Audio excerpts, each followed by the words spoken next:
আমি মনিরা বেগম, রাজধানী আইডিয়াল কলেজের ব্যবসায় সংগঠন ও ব্যবস্থাপনার প্রভাষক।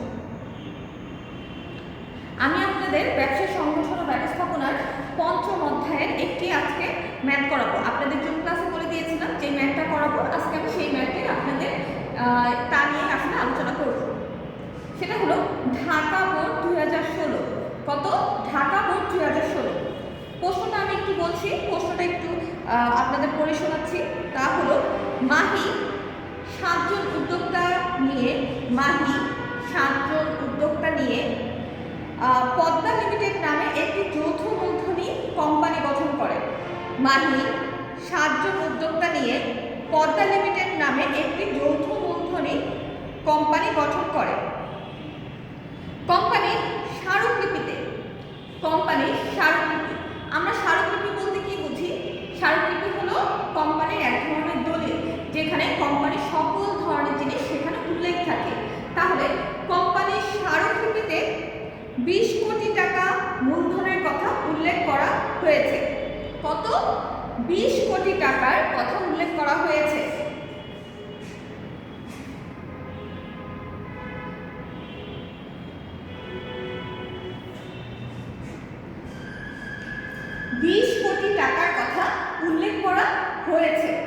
তাহলে 20 কোটি টাকার কথা উল্লেখ করা হয়েছে, যা 1000 টাকা মূল্যের শেয়ারে বিভক্ত। টোটাল মূলধন হলো 20 কোটি টাকা। আর হলো একটা শেয়ারের মূল্য কত? 1000 টাকা করে।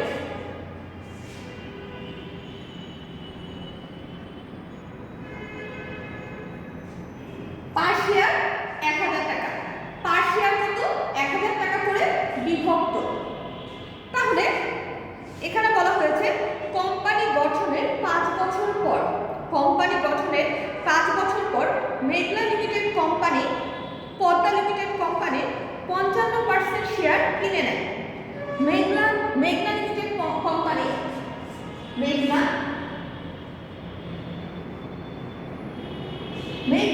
কিনে নেয় হলো পদ্মা লিমিটেড কোম্পানির 55% শেয়ার। কত পার্সেন্ট শেয়ার? 55% শেয়ার কিনে নেয়। 55% যদি কিনে নেয়, টোটাল পার্সেন্টেজ কত? টোটাল যদি হয় হলো, মনে করেন আমরা যে কোনো জিনিস আমরা 100 দিয়ে করব, তাহলে 100 বিয়োগ 55 কত হবে? 45। তাহলে বাকি কত? 45।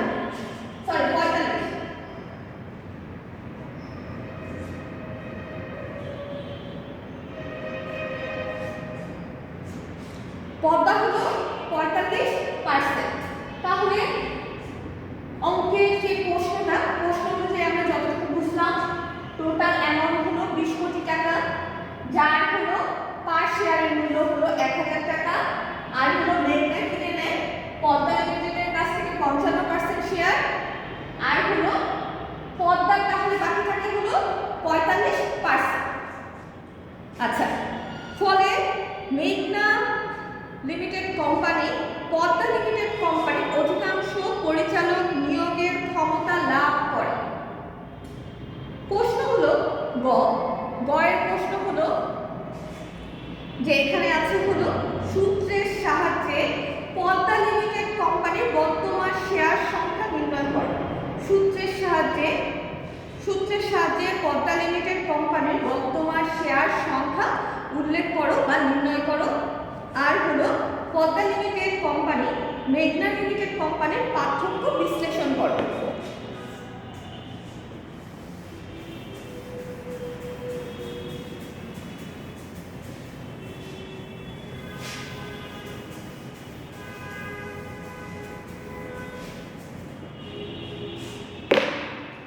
তাহলে অবশ্যই আমরা একটা শেয়ার, এটা যখন আমরা লিখব, যেহেতু আমরা এখানে শেয়ার দিয়ে আমাদের এখানে লেখা আছে, তার সূত্রের সাহায্যে শেয়ার সংখ্যা নির্ণয় করতে বলা হয়েছে, তাহলে আমরা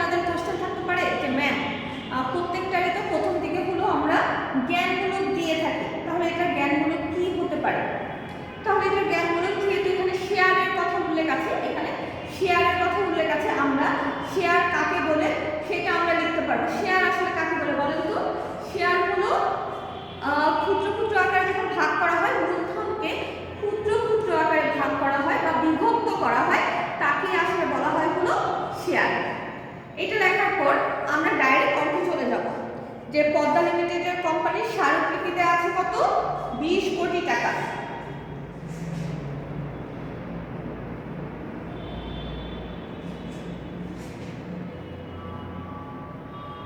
একক দশক শতক হাজার কোটি লক্ষ নিযুত কোটি।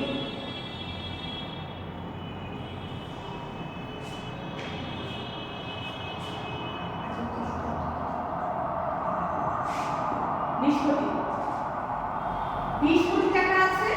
আর পার শেয়ারের মূল্য কত? পার শেয়ারের মূল্য হলো 1000 টাকা। পার শেয়ারের মূল্য হলো 1000 টাকা করে। তাহলে তাদের শেয়ার সংখ্যা কত? তাদের শেয়ার সংখ্যা চলে আসবে হলো, আমি যদি এভাবেও পারি একক দশক শতক হাজার কোটি লক্ষ, তাহলে তাদের কত?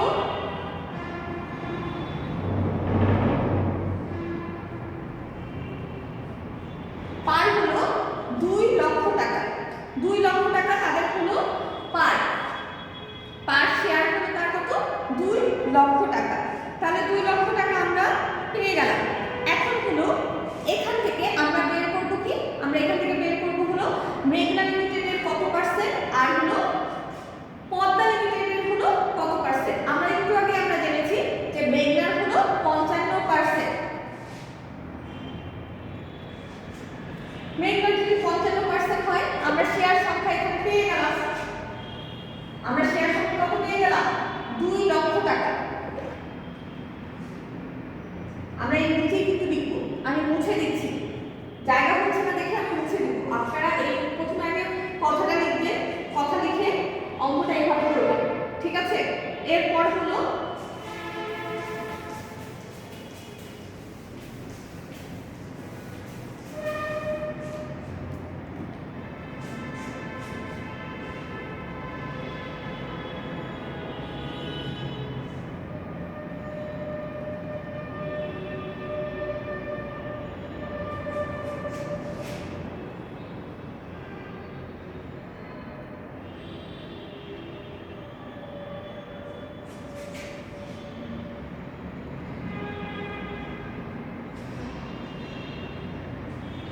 অথবা আমরা কিভাবে পার্সেন্টেজ বের করি সেটা আমাদের জানা আছে।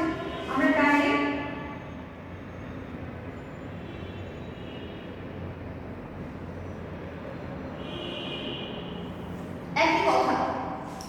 একই কথা এভাবে লেখা আর এভাবে লেখা একই কথা। তাহলে ডাইরেক্ট কত আসছে এখানে? এখানে আসছে হলো 2 লাখের 55% আসছে হলো 1,10,000।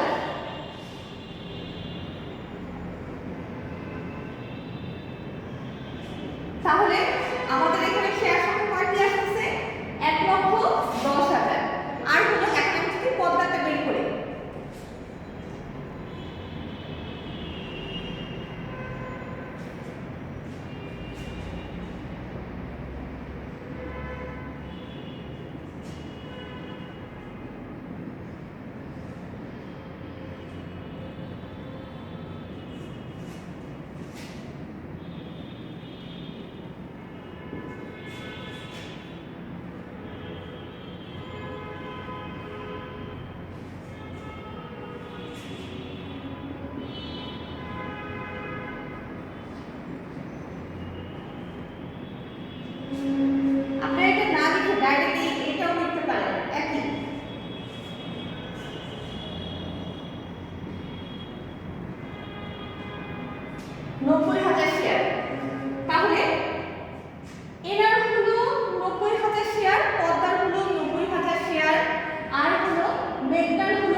দিচ্ছে হলো 2000 টাকা করে, সবাই 2000 টাকা করে দিচ্ছে, আর আমি একাই দিচ্ছি হলো 5000 টাকা।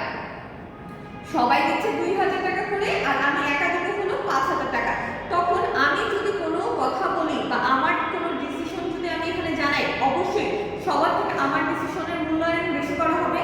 কারণ কি, আমি টাকা সবার থেকে বেশি দিচ্ছি, আর এখানেও সেম, অন্য সবার থেকে তার শেয়ারের সংখ্যা বেশি, তাহলে তাকে মর্যাদা বেশি দেওয়া হবে, তাকে হলো ক্ষমতার জন্য তাকে অগ্রাধিকার দেওয়া হবে।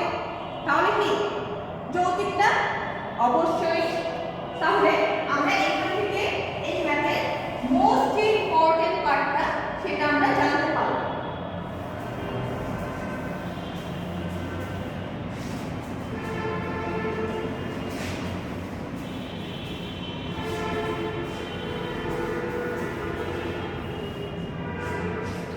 আচ্ছা, এতটুকুর পরে পরের যে পার্টটা এখানে বলা হয়েছে হলো পদ্মা লিমিটেড কোম্পানি আর মেঘনা লিমিটেড কোম্পানির মধ্যে পার্থক্য বিশ্লেষণ করো।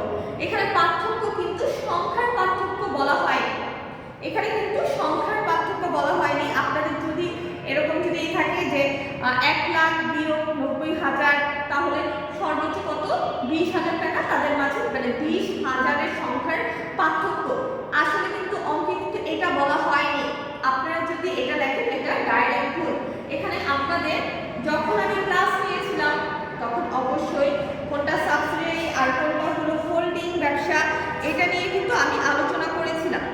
তো এইখানের অঙ্কের মেইন যে জিনিসটা হলো যার বেশি তার নামটা কি, যার কম তার নামটা কি। এই নামটা যখন আপনারা বের করতে পারবেন, এটাই আসলে আসল হলো অঙ্কের রেজাল্ট।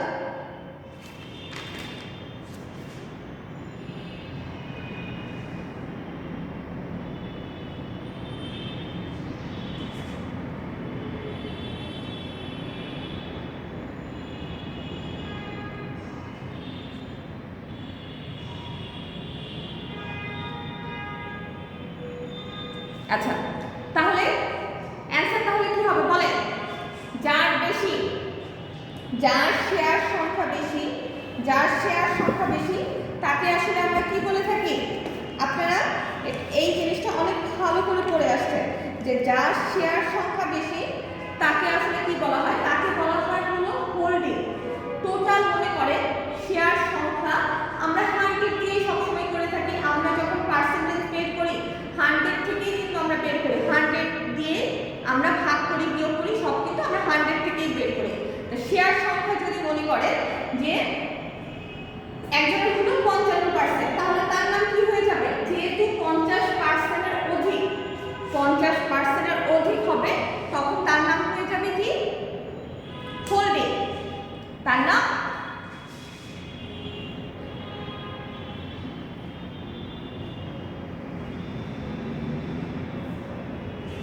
Holding company. আর হলো এর তত্ত্বাবধানে থাকে, এর তত্ত্বাবধানে থাকে হলো কি? সাবসিডিয়ারি।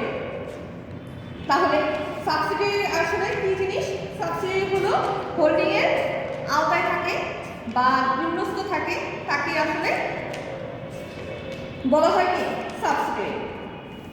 তাহলে আমরা হোল্ডিংটাও আমরা জানতে পারলাম এবং সাবসিডিয়ারি।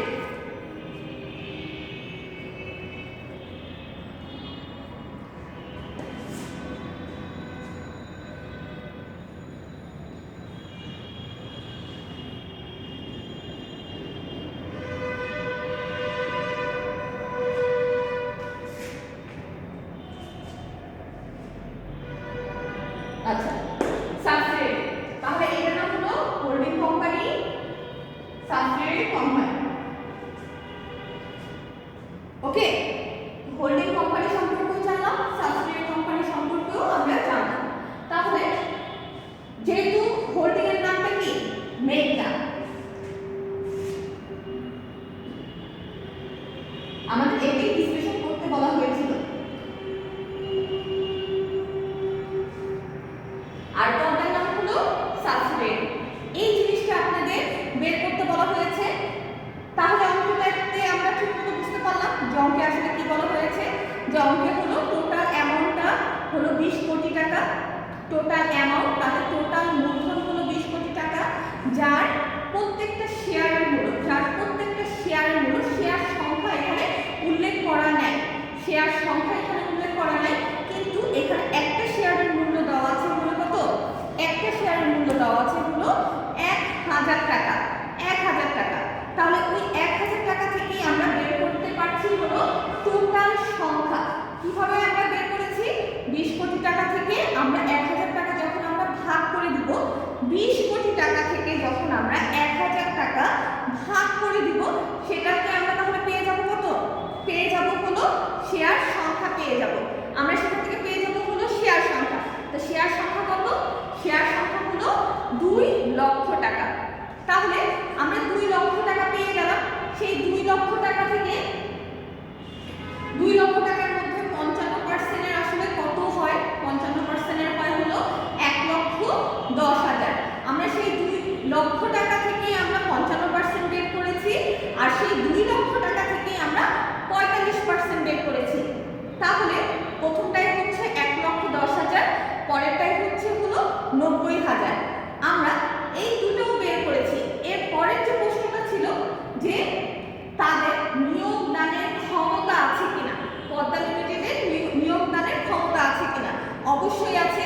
কারণ হলো কি, পদ্মা লিমিটেডের থেকে মেঘনা লিমিটেডের শেয়ার সংখ্যা হলো বেশি, যার কারণে হোল্ডিং কোম্পানি, তাকে বলা হয় হলো, মেঘনাকে বলা হয় হলো হোল্ডিং কোম্পানি, আর হোল্ডিং কোম্পানি হলো 50% এর অধিক থাকে এবং তাকে সব মানে সাবসিডিয়ারি কোম্পানির থেকে সুযোগ সুবিধা তাকে বেশি দেওয়া হয়, তাকে নিয়োগদানের ক্ষমতা দেওয়া হয়। আর পদ্মা লিমিটেড কোম্পানি তো হলো কি সাবসিডিয়ারি কোম্পানি, এখানে তো লেখাই